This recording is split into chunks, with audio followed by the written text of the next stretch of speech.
Good morning. Good morning. How are you doing? I've been pretty good. I've been pretty good with all that's going on.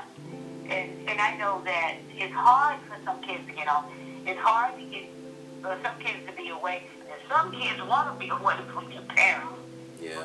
But And you're doing great. I know there's going to be times that you cannot or unable. And I see where you're staying busy. And if you're staying busy, that means somebody needs you. You know what? You're growing up.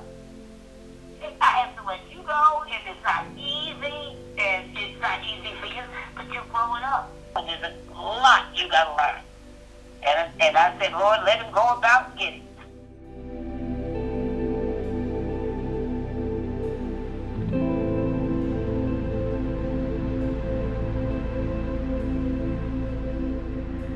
With my grandmother, I always call her because she's not the texting type. I think me and her, what we have in common, we like to spend time. We like to be in the moment. And I think that's why us calling brings us together in a way, I would say. So, Grandma, what's your favorite color? Oh, trying to think. It's not really one. It's so many. But I guess if I had to pick a favorite color, it would be pinkish. I call it close in love or love and close. I love the relationship. He looks at people and he's helpful.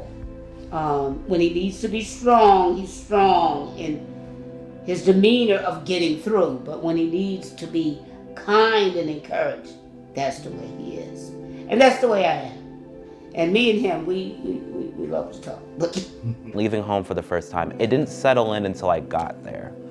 And once I got here, and I was basically like, oh, it's just gonna be easy. And then once you deal with things, it does get difficult sometimes, especially being away from your family. Since I'm over here and I can't see them, I try to keep myself busy. That way I don't go back, because I can't have my dad or have my mom drive back and forth to Bridgewater from Lynn, because I'm from Lynn, and that's a very far drive. So I kind of didn't want to do that to them, so I kind of just keep myself busy. That way I stay there. I was fortunate to get into college. But when I went off to college, I became pregnant, and after that, it was best for me, because the thing is, as my mother said, she would take care of my son. That wasn't her responsibility. And I decided I was going to do what I needed to do. I knew that he wasn't somebody that I was going to marry and want. I knew that. So I packed up, and a lot of sorrows was there. Back in that day when you got pregnant, the world just tumbled down on you. I look back now and I see where it made me stronger. I left New Jersey by myself and my son. I had to make a choice. Would it be Atlanta, Georgia, or Boston, Massachusetts? I looked at both and I picked Boston, Massachusetts. I came here with a plan to do better, not to do worse. So there was things I had to say. There were people, there were things, there were words, there was challenges. And I look back and I say, wow, that was a challenge, but I did it. Now there's been issues, there's been trouble. But you know what? Trouble's gonna come no matter what. Trouble's gonna come if you're a Kennedy. Trouble's gonna come if you're Roosevelt. But it's how you handle it. And I decided I was gonna handle it. I wasn't gonna let anybody allow them to put me down, allow them to come against me or my son. And I stood up and I did it. And I've just fallen in love with Boston. And Boston has been so good to me. My plans, get a job that's close to my family. That way we get to spend time with each other as long as we can, because sometimes you don't know when someone's gonna stay forever. And that's why I just wanna stay close to my family as most as I can, even from a distance. You always try to stay close with people that you love, because you never know when they're gonna go. And you never know what's gonna happen, and that's why I just try to spend as much time as I can. Both of them are growing up. I have enough wisdom to know that they're going to grow up They're going to move away. They're going to go their different ways. I don't mind change. I just do not like goodbyes.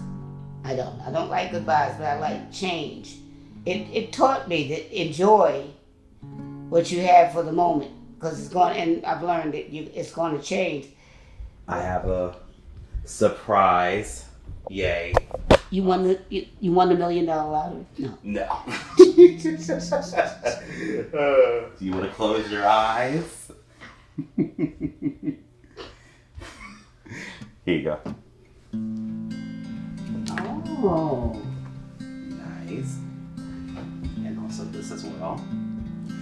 All right. And I got you these as well. Is this for the hair? Yeah. Oh, thank God. You should feel my hair. I ran out. It's dry. No, it's not. Yes, it is. No, it's soft. Okay, whatever you say. Yeah. You're just being nice. Yeah. But look at this. That's your favorite color? That's why you asked me. And it is. It's pink. Yeah. Throughout the whole process, I feel still connected with her. Even being separated by college and life, I still feel connections through my mind and body and soul, to be honest, because she's always taught me stay connected any way, shape, or form with someone, even if they're not here physically. She's given me knowledge, she's been giving me love, unconditional love, and unconditional connection. You know, sometimes I do feel alone, and sometimes I am sad and I miss my family, but I always still feel connected. I still have that love that she has always given me throughout the years, and I can honestly never live without it. Yeah, unfortunately I have to go and do a job, so yeah. All right. But I love you very much, and I will see you next week. Okay, no problem. Yes. Bye-bye. Love you.